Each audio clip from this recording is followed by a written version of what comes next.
এবার শ্রী ও রাজের বিপদ হয়ে দাঁড়ালো রাজের বাড়ির লোকজন। কি করবে এবার শ্রী? জি বাংলার অমরসঙ্গী ধারাবাহিকে চলছে একের পর এক দুর্ধর্ষ পর্ব, যেখানে শ্রী রাজের সব সত্যি জানার পরেও শুধুমাত্র ভালোবাসার জোরে রাজকে বিয়ে করেছে। কিন্তু সত্যি তো আর চাপা থাকে না। তাই শ্রীর না বলা সত্ত্বেও শ্রীর মা সবকিছুই জেনে ফেলেছে রাজের সম্পর্কে।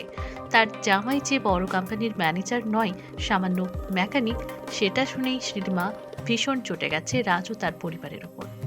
অন্যদিকে শ্রীর মা সব সত্যি কথা জানতে পেরে শ্রীকে নিজের বাড়িতে ফিরিয়ে এনেছে।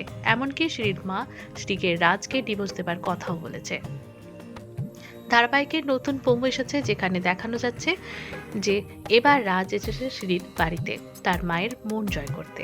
যদিও প্রথমে শ্রী বুঝতে পারেনি রাজের এই প্ল্যান। পরে যখন শ্রী রাজকে জিজ্ঞেস করে যে সে সারা জীবন তার মায়ের কথায় ঘর জামাই হয়ে থাকতে রাজি, তখন রাজ জানায় যে সে এসেছে তার মায়ের মন জয় করে শ্রীকে নিজের কাছে নিয়ে যেতে।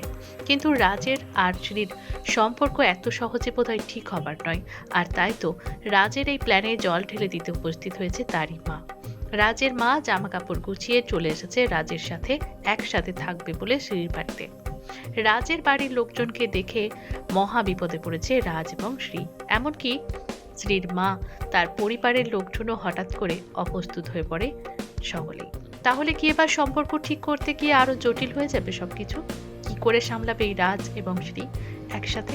জানতে দেখুন অমর সঙ্গী প্রতিদিন দুপুর 3:30 শুধুমাত্র জি বাংলার পর্দায়। Trolley reporter